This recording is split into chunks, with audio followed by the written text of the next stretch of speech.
Hi there, this is Julia from Grad Skills Pro. Today, this is going to be the fifth of 6 videos in the series where we're going to learn how to write scientific papers with the ideas framework. Again, this is part 5. We're going to talk about the adjust, the A in ideas, and where we're going to learn about how to write additional sections, how to edit the paper, and how to finalize it.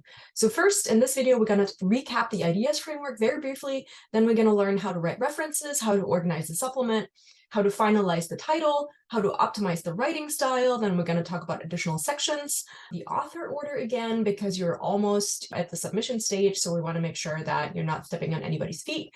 And then lastly, we're going to talk about how to get feedback fast. So let's dive in. So really quick recap of what the ideas framework is. I stands for imagine, where you think about the critical questions before writing. D stands for draft and document, where you draft the method section and document what you did. Then E stands for establish and express, where you're basically going to establish the storyline and express what you want to say. A stands for adjust, which this section is going to be about, where you edit and finalize the manuscript. And S stands for submit, where you're gonna look at preprint servers and write the cover letter. I've been using this ideas framework to write and publish my own papers in a matter of weeks and actually having fun doing so. And I've been doing this for about 15 years now. And a very brief story, my first manuscript took 1.5 years to write in 18 iterations and was really not fun. And the second paper took 2 weeks of writing without a lot of edits. And actually I received a best paper award for that.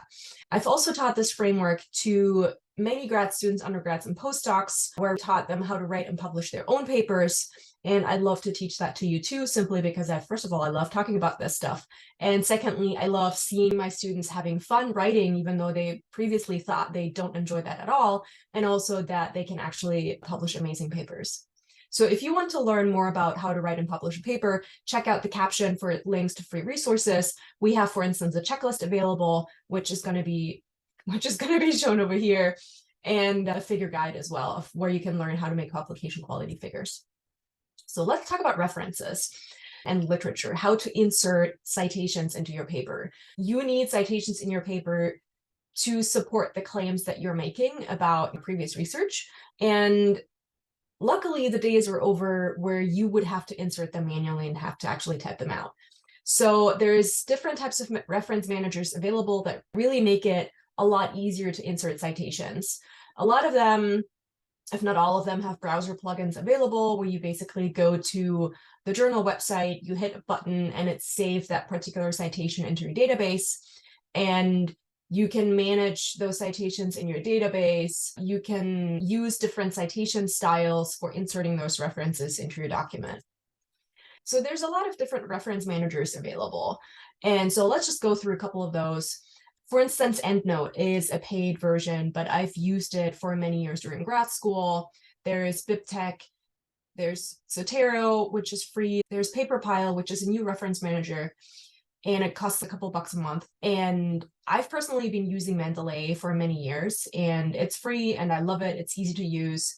If you are working with Google Doc, I highly recommend to work on your manuscript in Google Docs pretty much until the end. And then right before you submit, convert the Google Doc into a Word document where you will insert the references there.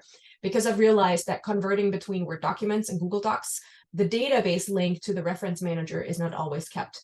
I think PaperPile might have fixed this issue, but it certainly did not work with Mendeley. So let's talk about the supplement. How can you add a supplement? How do you keep it organized? So usually what I do is when I write the method section or even the results or anything, and I have additional information that should not go into the main paper, I basically keep the supplement as a document, as a brain dump. So while I'm writing the manuscript, I just dump everything into the supplement. And then later on, I actually organize the supplement to keep that in line with the main paper. And again, your supplement can be very long. I've sometimes had supplements that are like over 100 pages long.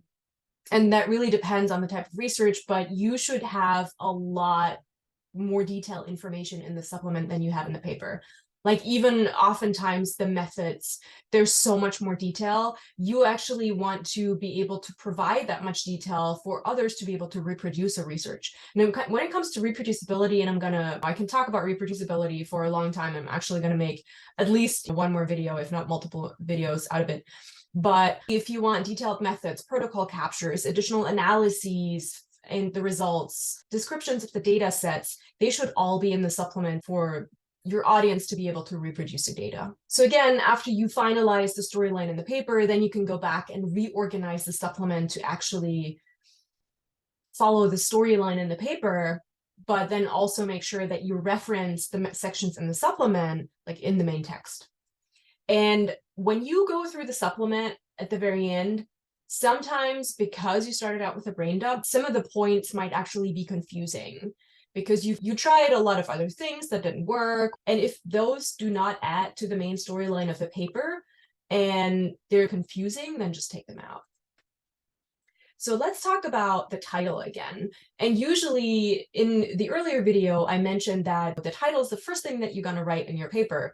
And a lot of people are overthinking this. So I usually just come up with any type of title and then revisit it at this stage. And it's much easier to revisit the title pretty much at the end, simply because you know what the storyline is going to be. You know what the selling points of your paper really are. And rewriting the title at this point just makes this a lot easier.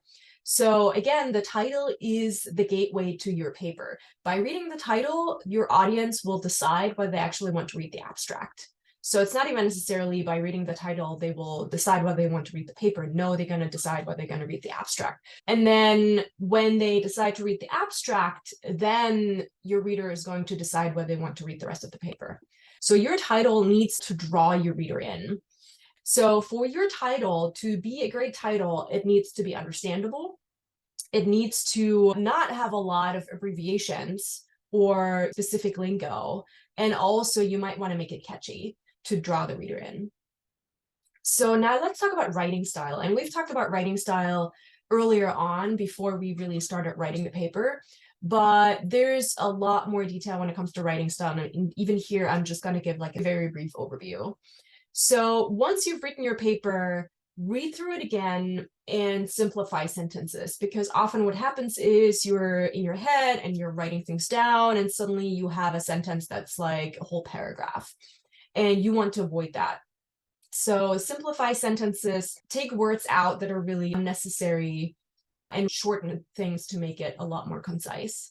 Be clear and be specific. When you reread your manuscript, you might find that some things are pretty vague and you might need to clarify exactly what you mean by that. And this is also what your co-authors are really useful for. When you send them the manuscript and there's something they don't understand, then you definitely need to clarify it. Remove unnecessary words, remove extraneous words. And I'm actually going to give you a list of words that you can take out, so it should also be in the description below. So before we talk the author order, if you like this type of content and want to get notified when the next video in the series comes out, hit the subscribe button. And also please comment below what you're struggling with most when writing a paper so I can actually make videos about it to help you best. So let's talk about the author order. We had an initial author order at the beginning of the manuscript. By this point, you've talked to your co-authors. They probably contributed sections, they contributed text and data. So by this point, you should have gotten an idea whether your original author order is actually okay or not. And in any case, ask again. You don't want to get into a situation where you write the manuscript, you're making an assumption of who the first author or last author or what the author order is going to be, and you're actually stepping on people's feet. And that's what you want to avoid. So really here, communication is absolutely key to make sure that everyone agrees with the author order. So in case of disagreements between your authors, who should be in specific places, think about win-win situations. Don't just say, oh, I want to be first author because I've done that much work, but think about, can you maybe have multiple first authors, things like that. So think about win-win situations when you negotiate the order of the authors on the paper. Now we're going to talk about additional sections, and sometimes depending on the journal, there can be a lot of additional sections to worry about, such as the data availability statement, the code availability statement. Funding, as pretty much every journal requires funding information, and also acknowledgements. Then author contributions, who contributed what, and then also competing interests, which is also sometimes called conflicts of interest. So these are all sections that you need to worry about. We're going to go into a lot more detail about this into the Zero-To-Published program, but these are basically the sections that are most common. Now, let's talk about how to get feedback from your co-authors so that you don't sit around and wait for 2 months to get your manuscript submitted. So if the number of authors is smaller, so smaller meaning, let's say, less than 15, start getting feedback from your trainees on the project before you start getting feedback from the PIs. And this allows the trainees to give you more input. It's much more like a collaborative paper writing experience. And this also allows you to learn from your co-authors, and you don't have to wait around for your PI to actually have the time to give you feedback. So then once the draft is much more polished, then you can go to your PIs or your co-PIs to give you feedback, and they can actually edit a much more mature draft. So this will actually save a lot of time going through those iterations. And however, you might want to make sure that you ask your PI beforehand how much they want to be involved, so you don't step on your feet when you basically give them a finalized manuscript. If you want me to teach you how to write and publish your paper in a lot more detail, you can join us in the Zero-To-Publish program. There's a link in the description. And thank you so much for watching. And in the last video in the series, you're going to learn how to write a cover letter and much more so you can finally submit your paper.